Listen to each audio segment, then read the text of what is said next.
नमस्कार, जनवार्तामध्ये आपल्या सगळ्यांचं स्वागत। गर्भलिंगाचे निदान करून गर्भपात करणाऱ्या सदाशिव पेठेतील रानडे हॉस्पिटलवर आणि नमित डायग्नोसिस सेंटरवर छापा टाकण्यात आला।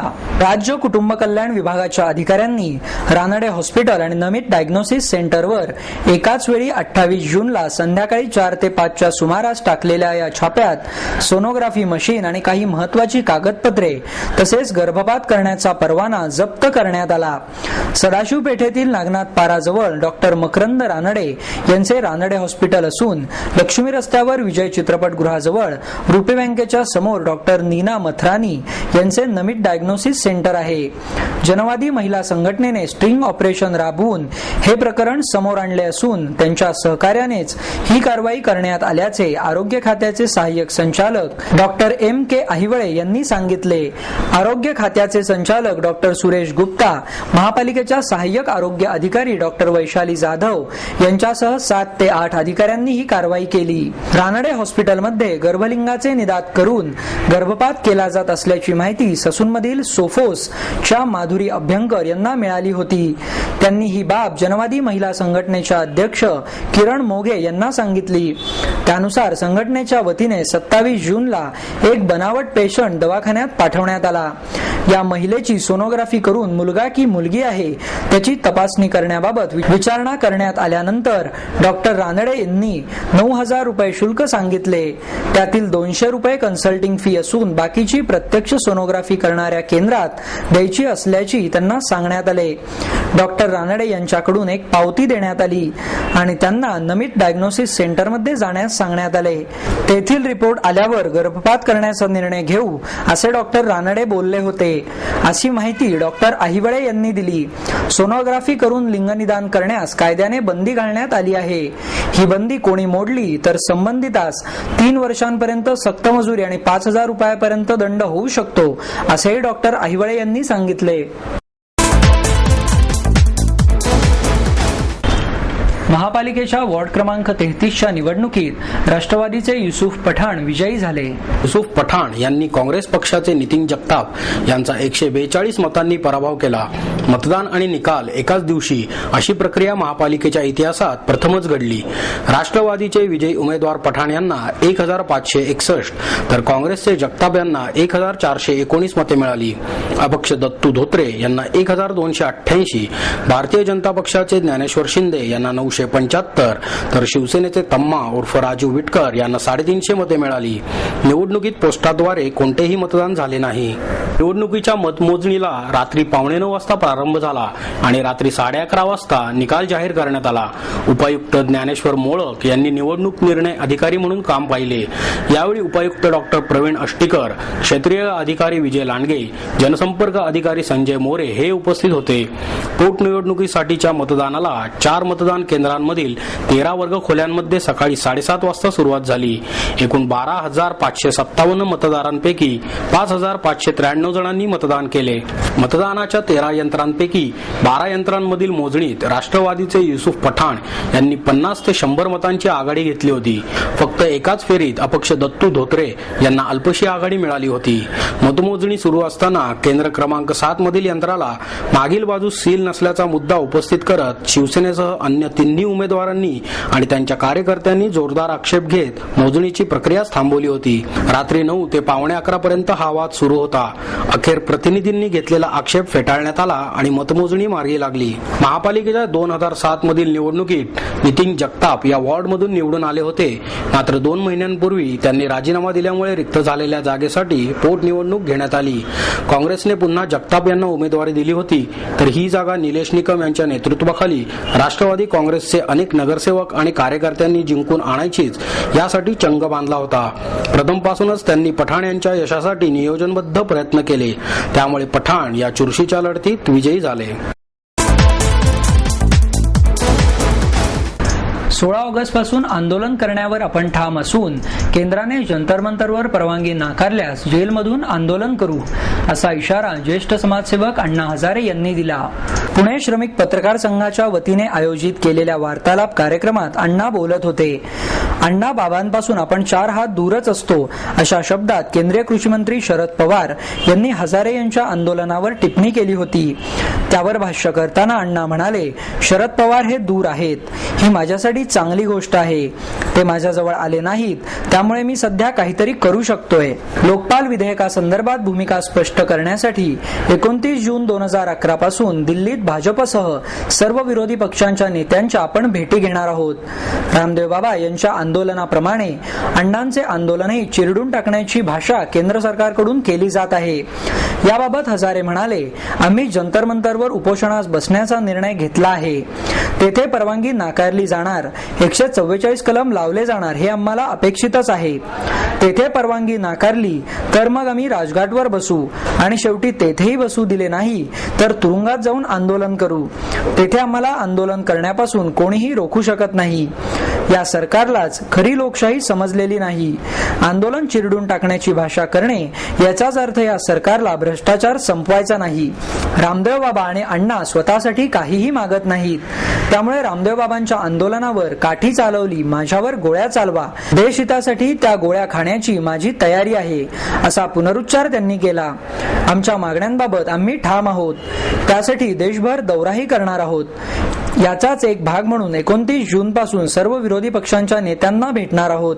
त्यात भाजप, सर्व डावे पक्ष यांचा समावेश असून काँग्रेस अध्यक्षा सोनिया गांधी यांनाही आपण भेटणार आहोत. याशिवाय काही मुस्लिम समाजाच्या नेत्यांनी, ख्रिश्चन धर्माच्या प्रमुखांनीही आपल्याशी चर्चा करण्यास निमंत्रण दिले आहे. राष्ट्रीय स्वयंसेवक संघासोबतही आपण चर्चा करणार आहोत. कोणाशीही चर्चा करण्याचे आपल्याला वावडे नाही. सर्वांना बरोबर घेऊनच भ्रष्टाचार निर्मूलनाचा लढा एकसंघपणे लढायचा आहे असेही त्यांनी स्पष्ट केले. रामदेव बाबा यांना या आंदोलनात भाग घेऊ देण्याबाबत आमच्या काही अटी आहेत. त्याबाबत त्यांच्याशी आम्ही चर्चा करणार आहोत. आमच्या अटी मान्य असतील तर त्यांना परवानगी देऊ असेही यावेळी अण्णा हजारे यांनी स्पष्ट केले. किराणा घराण्याच्या मीना फातर्पेकर यांना बालगंधर्व पुरस्कार प्रदान करण्यात आला. महान कलाकार काळाच्या पडद्याआड गेला तरी त्याची कला अजरामर राहते. बालगंधर्व त्या कलाकारांपैकी एक आहेत. त्यांना आदरांजली वाहण्यासाठी बालगंधर्व चित्रपटाची निर्मिती केली असल्याचे मत चित्रपटाचे निर्माते दिग्दर्शक नितीन देसाई यांनी व्यक्त केले. आतापर्यंतच्या गानसेवेच्या केलेल्या कार्याबद्दल मानाचा बालगंधर्व पुरस्कार मिळाल्याचा आपल्याला आनंद झाला असून या पुरस्काराचे श्रेय आपले गुरु हिराबाई बडोदेकर आणि सरस्वती राणे यांनाच जाते अशा शब्दात किराणा घराण्याच्या ज्येष्ठ गायिका श्रीमती मीना फातर्पेकर यांनी भावना व्यक्त केली आहे. महापालिकेच्या वतीने फातर्पेकर यांना बालगंधर्व पुरस्कार प्रदान करण्यात आला. 51,000 रुपये रोख आणि स्मृतिचिन्ह असे पुरस्काराचे स्वरूप होते. तसेच रवी पाटील, सत्यजित दांडेकर, अरुण भालेकर, अरुणा भट, आरोह वेलणकर या पडद्यामागील कलाकारांनाही गौरवण्यात आले. 11,000 रुपये रोख आणि स्मृतिचिन्ह असे या पुरस्कारांचे स्वरूप होते. यावेळी अखिल भारतीय नाट्य परिषदेचे अध्यक्ष हेमंत टकले, महापौर मोहनसिंग राजपाल, उर्वरित वैधानिक विकास मंडळाचे अध्यक्ष उल्हास पवार, भाजपच्या महापालिकेतील पक्षनेत्या मुक्ता टिळक, उज्ज्वल केसकर आदी मान्यवर उपस्थित होते. देसाई म्हणाले, राज्यातील 51 चित्रपटगृहांमध्ये सलग हा चित्रपट सुरू आहे. यातून रसिकांचे कलेवर प्रेम असल्याचे दिसून येत आहे. हेमंत टकले म्हणाले, काही वर्षांपूर्वी बालगंधर्व युग होते असे म्हटले जायचे. बालगंधर्व चित्रपटाला मिळालेले यश बघून किती लोकांच्या हृदयांमध्ये त्यांनी घर केले आहे हे दिसून येते. मराठी संस्कृतीशी रंगभूमीचे नाते जोडले गेले आहे. पुढे उल्हास पवार म्हणाले, नवीन पिढीला बालगंधर्व कोण होते हे चित्रपटाद्वारे दाखवण्याचा प्रयत्न झाला आहे. संगीत नाटके लिहिणे, सादर करणे किती अवघड असते हे आता त्यांना कळले असेल. फातर्पेकर म्हणाल्या, महाराष्ट्राबाहेर संगीताचे कार्यक्रम सादर करताना शास्त्रीय संगीताविषयी रसिकांची असलेली ओढ दिसून आली. कार्यक्रमास उपस्थित असलेल्यांच्या आग्रहाखातर त्यांनी संगीत एकच पाल्या नाटकातील पद सादर केले.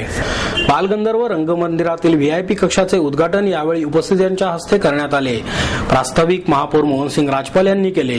आभार मुक्ता टिळक यांनी मानले तर सुधीर गाडगीळ यांनी सूत्रसंचालन केले.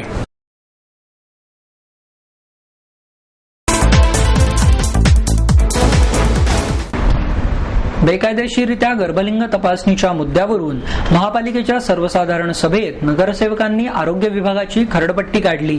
नगरसेवकांच्या आक्रमक पवित्र्यापुढे आरोग्य प्रमुख डॉक्टर रूपचंद परदेशी यांची भंभेरी उडाल्याने आयुक्त महेश पाठक यांनी मध्यस्थी करत गर्भचाचणी केंद्रांवर करडी नजर ठेवण्याचे आश्वासन दिले. सभेचे कामकाज सुरू होताच शिवसेनेच्या नगरसेविका बेटी बचावच्या घोषणा देत महापौरांच्या समोरच्या जागेत गोळ्या झाल्या. त्यांना भारतीय जनता पक्षाच्या नगरसेविकांनीही साथ दिली. राष्ट्रवादी काँग्रेस आणि काँग्रेसच्या महिला नगरसेविका सुद्धा त्यानंतर आसने सोडून महापौरांच्या समोर जमा झाल्या. नगरसेविकांची आक्रमक भूमिका लक्षात घेऊन महापौरांनी गर्भलिंग चाचणीच्या मुद्द्यावर चर्चा सुरू केली. सुमारे 2.25 तास चाललेल्या या चर्चेत सर्वपक्षीय नगरसेवकांनी भाग घेतला. गर्भलिंग चाचणीचा प्रकार उघडकीस आणणाऱ्या मार्क्सवादी कम्युनिस्ट पक्षाच्या नेत्या किरण मोघे यांचे महापालिकेत अभिनंदन करण्यात आले. सुभाष जगताप, मुक्ता टिळक, उज्ज्वल केसकर या तिघांनी आवर्जून मोघे यांचा उल्लेख करून त्यांनी दाखवलेल्या जागरूकतेबद्दल कौतुक केले. यावेळी केसकर म्हणाले, मोघे यांचे अभिनंदन करीत असतानाच मी प्रशासनाच्या नाकर्तेपणाचा निषेध करतो. सामाजिक संघटनांना सुद्धा उपलब्ध होणारी ही माहिती महापालिकेला मिळू शकत नाही यावर शेंबडे पोर सुद्धा विश्वास ठेवणार नाही. त्यामुळे आरोग्य विभागावर माझा विश्वास उरलेला नाही. चुकीचे काम करणाऱ्या डॉक्टरांना पालिकेचा दरारा वाटावा अशी पावले आयुक्तांनी उचलावीत असेही केसकर यांनी सांगितले. सर्वसाधारण सभेत बेकायदेशीर गर्भलिंग निदान चाचणी प्रकरणावर नगरसेवकांनी प्रशासनाचे ऑपरेशन सुरू केलेले असतानाच शिवसैनिकांनी प्रेक्षक गॅलरीत स्त्री भ्रूण हत्या रोखा, मुलगी वाचवा अशा जोरदार घोषणा देत सभागृह दणाणून सोडले. ही निदर्शने होत असतानाच सभागृहातील कामकाज काही वेळ ठप्प झाले.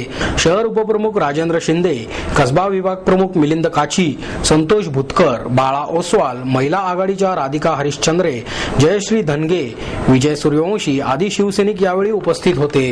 भारतीय जनता पक्षाच्या गटनेत्या मुक्ता टिळक, सुरेखा पानसे, स्वाती मोरे, दीपाली ओसवाल, सुनीता चिंतल, ज्योत्स्ना सरदेशपांडे, सीमा सरदेशपांडे, वर्षा तापकीर, कमल व्यवहारे, राजलक्ष्मी भोसले, मनीषा घाटे, उज्ज्वला पावटेकर आदी नगरसेविकांनी तीव्र शब्दात भावना व्यक्त केल्या. राजलक्ष्मी भोसले म्हणाल्या, 4 महिन्यापूर्वीच मी यासंबंधी सभेमध्ये प्रश्न उपस्थित केला होता. त्यावेळी आरोग्य विभागाने दिलेल्या आश्वासनांवर आजपर्यंत काय कार्यवाही झाली याचे उत्तर द्यावे. याविषयी प्रशासन गंभीर नसल्यानेच असे प्रकार शहरात सुरू आहेत असेही त्या पुढे म्हणाल्या. सभागृह नेते सुभाष जगताप, विरोधी पक्षनेते आबा बागुल, शिवसेनेचे गटनेते श्याम देशपांडे, ॲडव्होकेट अभय छाजेड, अनिल शिरोळे, मुरलीधर मोहोळ, किशोर शिंदे आदी नगरसेवकांनीही आपली मते व्यक्त केली. सोनोग्राफी मशीन सेंटर आणि संबंधित डॉक्टरांची माहिती वर्तमानपत्रात प्रसिद्ध केली जाते का? दोषी डॉक्टरांना पकडण्यासाठी भरारी पथके आहेत का? त्यांचे प्रमुख कोण? त्यांना कोणते अधिकार आहेत? आतापर्यंत किती डॉक्टरांवर कारवाई झाली आदी प्रश्न यावेळी उपस्थित करण्यात आले. आरोग्य विभागासंबंधी घेतलेल्या आक्षेपांना उत्तर देण्यासाठी आरोग्य प्रमुख डॉक्टर परदेशी उभे राहिले. मात्र स्त्रीभ्रूण हत्या रोखण्यासाठी पालिकेने थेट काय कारवाई केली याचे उत्तर त्यांना देता न आल्याने नगरसेवकांनी त्यांना पुढे बोलू दिले नाही. त्यामुळे आयुक्त महेश पाठक यांना सभागृहास तोंड द्यावे लागले. शहरातील सर्व खासगी प्रसूतिगृहांवर आणि सोनोग्राफी केंद्रांवर लक्ष ठेवण्यासाठी तातडीने भरारी पथके कार्यान्वित करणार असल्याचे पाठक यांनी यावेळी सांगितले. बालगंधर्व चौकातील जोशी वाडेवाले समोरच्या रस्त्यावर चालकाचे नियंत्रण सुटलेल्या PMPML बसने 4 दुचाकींसह एका रिक्षाला जोरदार धडक दिली. सोमवारी सायंकाळी 5च्या सुमारास घडलेल्या या विचित्र अपघातात 2.5 वर्षांच्या चिमुकलीसह 4 जण जखमी झाले. कॉर्पोरेशनहून कोंढवा गेट येथे जाणारी बस जोशी वाडेवाले समोर येताच या बसने सिग्नलवर थांबलेल्या 4 दुचाकीस्वारांना धडक दिली. त्यानंतर ही बस एका रिक्षाला धडकली. बसने पुढे फरफटत नेल्याने ही रिक्षा तवेरा वाहनावर धडकल्याने चेपली गेली. रिक्षा चालक आतच अडकला होता. मात्र जमावाने त्याला सुखरूप बाहेर काढले. शौकत कादर पठाण असे जखमी रिक्षा चालकाचे नाव आहे. सौरभ गाडीवान हा युवक आपल्या वडिलांना घेऊन जात असताना त्यालाही बसने धडक दिली. त्यामध्ये त्याचे वडील किरकोळ जखमी झाले. MBBS शिक्षण घेणारी प्राजक्ता मुलतानी ही तिची मैत्रीण दिशा जालांसोबत दुचाकीने जात होती. प्राजक्ता गाडी चालवत असल्याने जखमी झाली. पत्नी आणि 2.5 वर्षांच्या मुलीसह सिग्नलवर थांबलेल्या दुचाकी स्वाराला बसने सर्वात आधी धडक दिली. मात्र रस्त्याच्या बाजूला पडल्याने सुदैवाने ते बचावले. पती पत्नी आणि चिमुकली जखमी झाले असून त्यांना तातडीने उपचारासाठी पुणे हॉस्पिटलमध्ये दाखल करण्यात आले आहे. अपघातानंतर जमावाने विठ्ठल शेळके या PMP बस चालकाला खाली उतरवून चोप दिला. त्यानंतर त्याला पोलिसांच्या स्वाधीन करण्यात आले.